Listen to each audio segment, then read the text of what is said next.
Assalamualaikum warahmatullahi wabarakatuh. Kita ketemu lagi kali ini di pertemuan nomor 17 ya. Nah, untuk materinya kita akan membahas tentang yang namanya array ya. Jadi untuk topiknya kita bahas tentang array. Nah, array ini apa, gunanya untuk apa dalam pemrograman. Nah, eh, kita akan mulai dari sebuah kasus dulu. Misal kita mau buat program sederhana di mana di program ini kita mau input sebanyak 5 buah data ya atau 5 buah nama ya, 5 nama. Kita akan menginput 5 nama, kemudian nama yang diinput itu akan ditampilkan di layar. Nah, kita buat program seperti itu, sederhana saja ya. Oke, jadi ini seperti biasa ya, kita bikin fungsi mainnya, ini nggak usah dijelasin lagi karena kita udah sering buat. Nah, sekarang kita mau input nama, berarti kita harus siapkan wadahnya dulu, variabelnya dulu, kita deklarasikan, tipenya string ya, nama. Nah, kemudian kita akan melakukan penginputan nama sebanyak 5 kali. Nah, karena 5 kali ini perulangan dengan jumlah yang sudah ditentukan ya, sebanyak 5 kali, jadi kita pakai for aja. Kita akan mulai counternya dari 0 sampai dia selama kurang dari 5 i plus plus ini ya. Nah, kemudian di sini kita akan melakukan penginputan. Jadi kita minta usernya input nama gitu ya. Input nama. Nah, seperti ini. Kemudian kita masukkan karena nama itu bisa aja pakai pakai spasi ya, atau nama itu bisa lebih dari satu nama depan, nama belakang seperti itu. Jadi kita nggak pakai cin, kita pakai getLine ya. GetLine, cin, baru variabel nama. Ini biar masuk kalau kita lebih dari satu ini ya. Misalnya kan nama kan kadang nama lengkap itu ada 2 atau 3 gitu ya. Kayak misalnya Leo, Sandi seperti itu. Nah, itu biar dihitung satu. Nah, kita bacanya pakai getLine. Nah, ini sebanyak 5 kali inputannya. Setelah itu kita akan tampilkan di bawah, tapi sebelum kita tampilkan, saya mau biar ada beda, saya kasih garis dulu kayak gini. Buat garis, nah, kayak gini ya. Nah, kemudian misalnya menampilkan nama yang diinput. Nama, nggak usah pakai kata menampilkan, ini aja. Nama yang diinput. Nah, seperti ini. Dan perlu diingat ya bahwa apapun yang di out menggunakan tanda kutip, maka dia akan keluar sesuai dengan apa yang tertulis di antara tanda kutip ini. Jadi dia akan ditampilkannya kayak gini, ada garis dan tulisan nama-nama yang diinput. Nah, mungkin garisnya tambah satu lagi di bawahnya juga, biar lebih rapi seperti kop gitu ya. Nah, baru di bawahnya ini kita akan tampilkan kelima nama yang diinput. Nah, karena uh, kita menampilkan sebanyak 5 kali, jadi kita pakai for lagi ya. Ini sama persis, kita mulai dari 0, yang kurang dari 5, i plus plus. Nah, ini kita udah belajar dari kemarinnya untuk perulangan for. Di sini kita akan tampilkan nama-namanya. Kita tampilkan variabel nama dan endl. Nah, ini kita akan coba dulu, kita akan run programnya. Jadi di sini harusnya ya akan terjadi perulangan sebanyak 5 kali, di mana kita diminta untuk input nama. Jadi sebanyak 5 kali. Selesai kita input 5 kali, nanti akan muncul ini ya. Nama yang diinput diikuti dengan 5 nama ya ditampilkan. Nah, tapi kita akan coba dulu. Nah, kita input nama misalnya pertama nama saya, tapi saya coba lengkap tulisnya ya. Nah, terus kalian boleh masukkan juga nama-nama yang lain. Terserah kalian nama siapa aja, nama teman kalian ya, atau nama siapapun.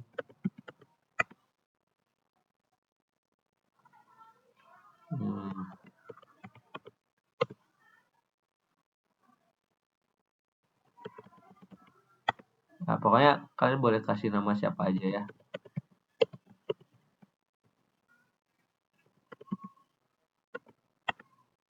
Nah, coba kalian cek di sini.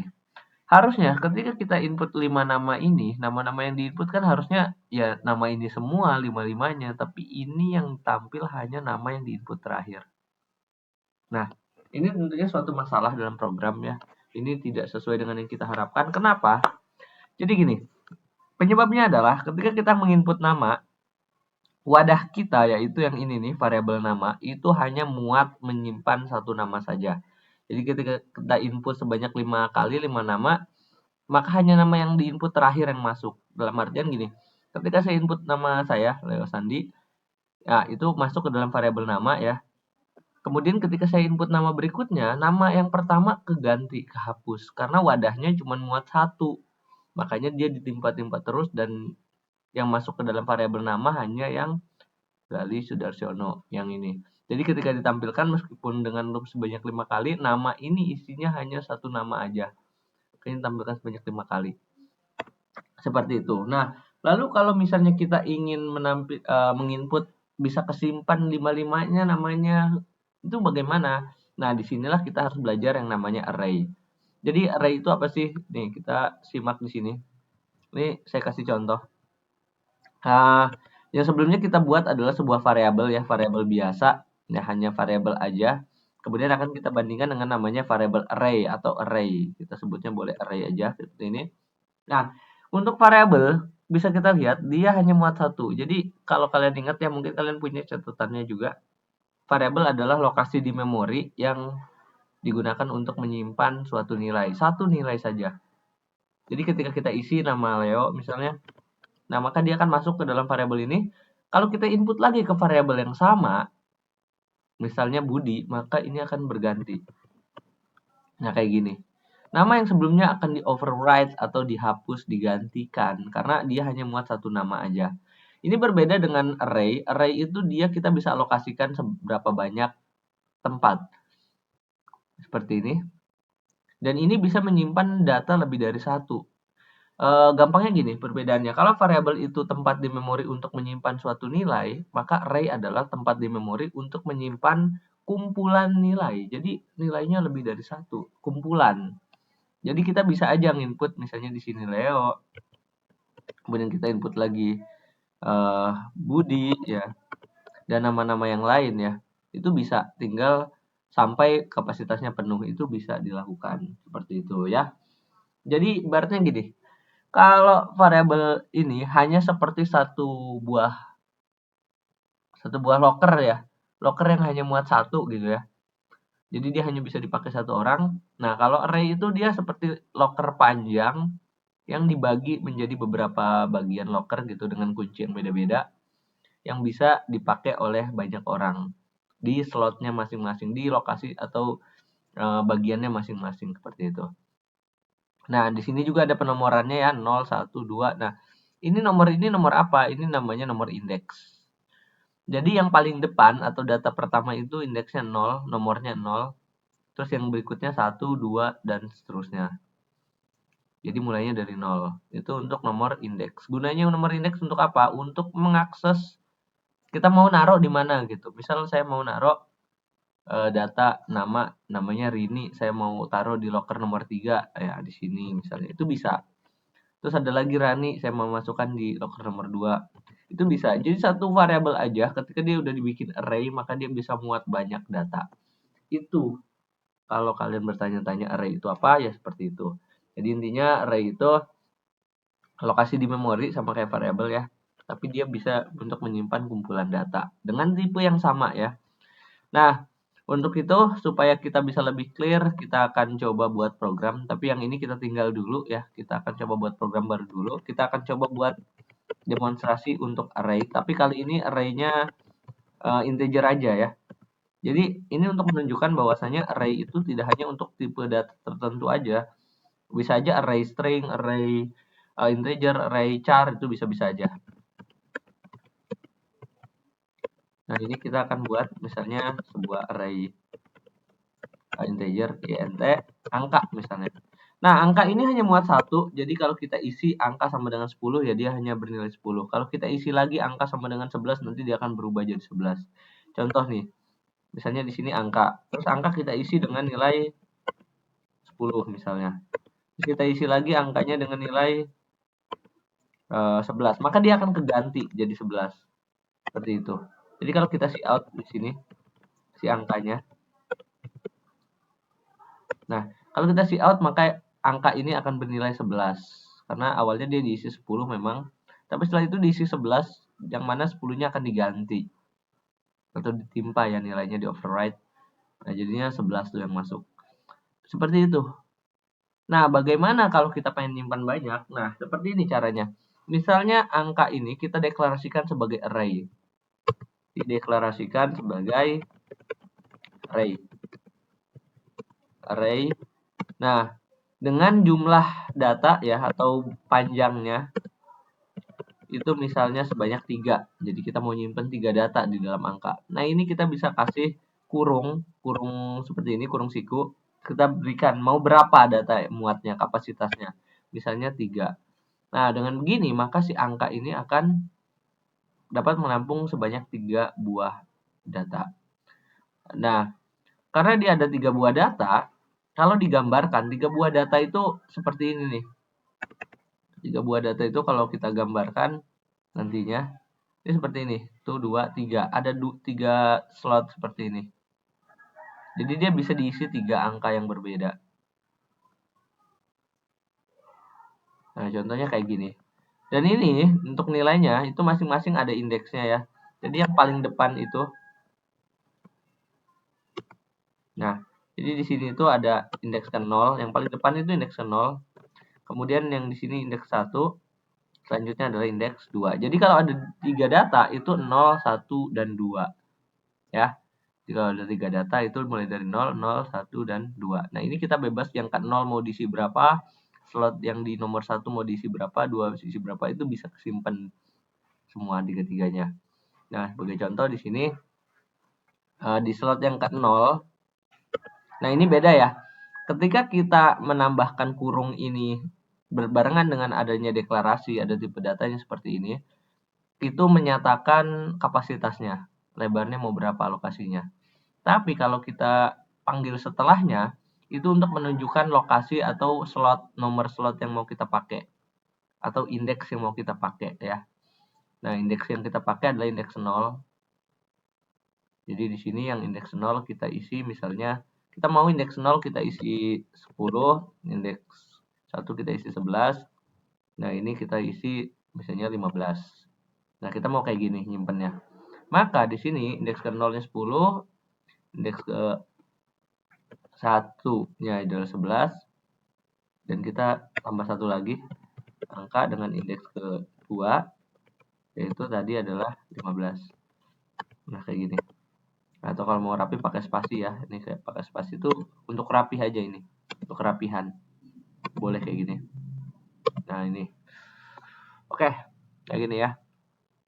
Jadi di slot atau di indeks ke 0 itu 10, indeks ke 1 itu 11, indeks kedua adalah 15. Diisinya seperti itu. Ini 10, 11, 15. Oke. Jadi ketika kita see out angkanya, misal kita tampilkan satu per satu nih. Angka yang ke 0 dulu. NDL. Kemudian kita tampilkan angka berikutnya.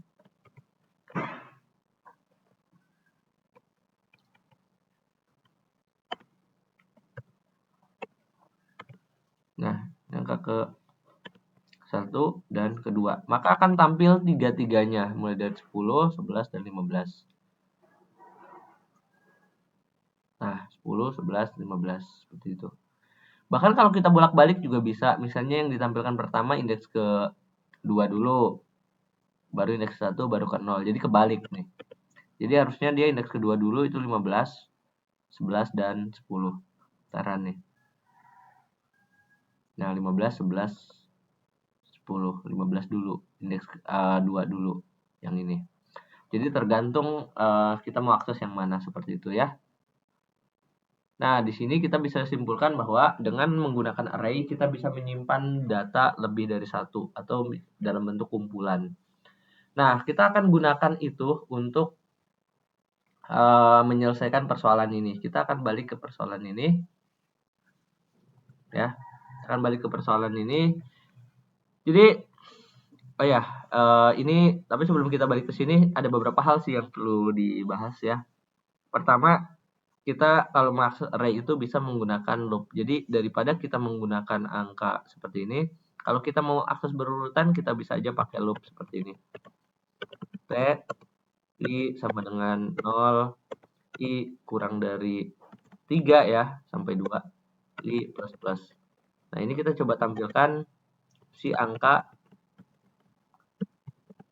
yang ke I. Nah, kenapa I? Ya karena I-nya mulai dari 0 dan dia akan bertambah terus. Jadi 0 muter lagi jadi 1, muter lagi jadi 2. Jadi tampil semua.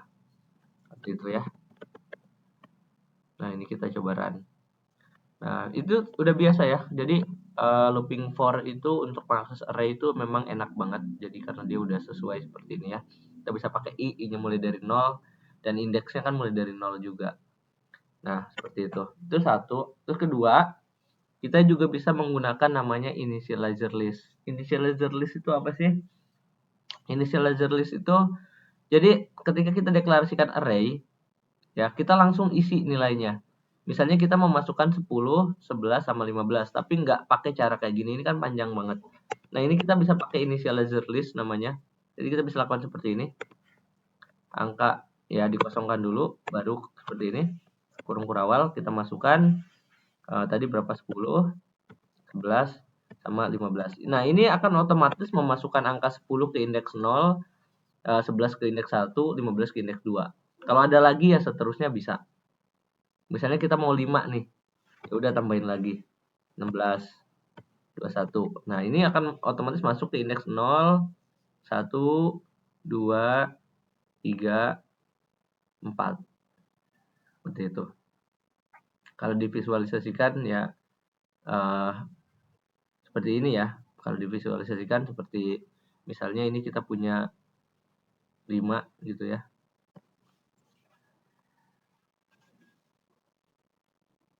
Nah, ini 4, ini 5. Jadi 10, 11, 15, 16 ya, dan 21. Nah, seperti ini. Ini indeks ke lanjutannya ya.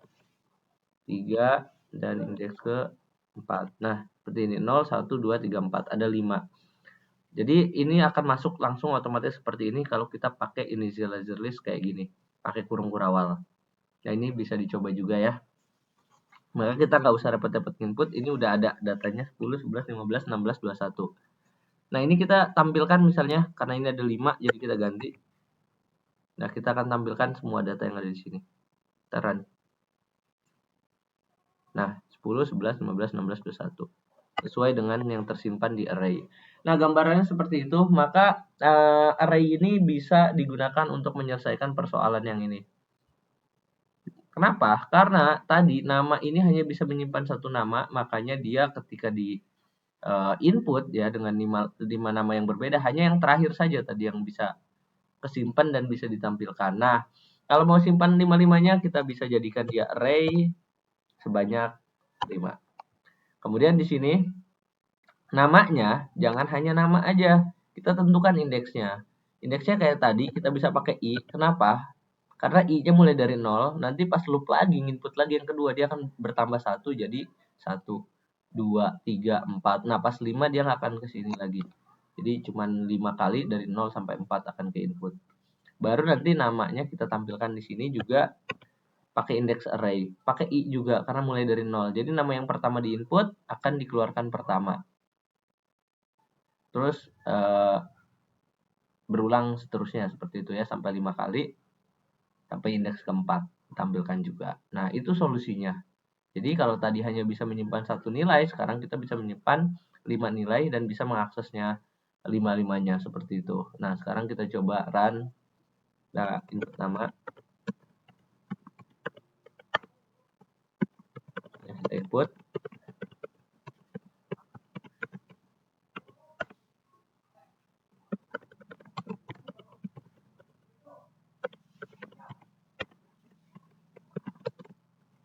Ada 5 nama, satu lagi.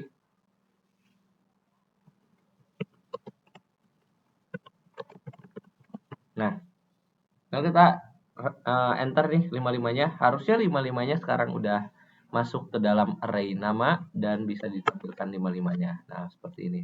Ini beda dengan yang pertama di awal video tadi. Sekarang 5-5-nya bisa tersimpan. Kurang lebih seperti itu ya.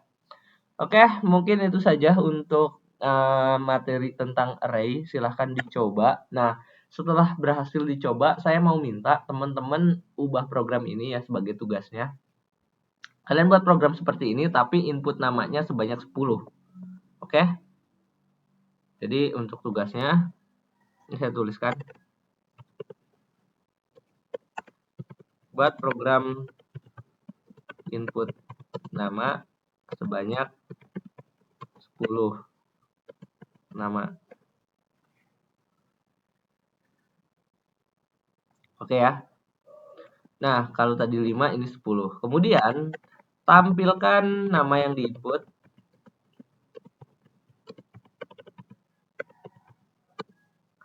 dengan urutan yang terbalik.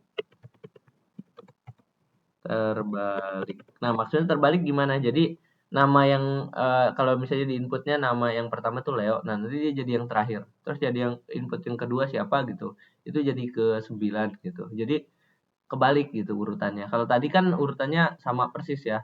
Nama yang kita input, terus nama yang ditampilkan sama dari indeks 0 sampai 4 ya. Jadi berurutan. Nah, sekarang saya mau urutannya dibalik. Ya, silahkan dicoba. Kalau berhasil, silakan post hasilnya di forum. Kalau belum berhasil nggak apa-apa ya, bisa di apa namanya, bisa bertanya-tanya di grup juga ya, bisa tanya-tanya silahkan. Nah, mungkin itu saja untuk videonya, saya akhiri ya. Assalamualaikum warahmatullahi wabarakatuh.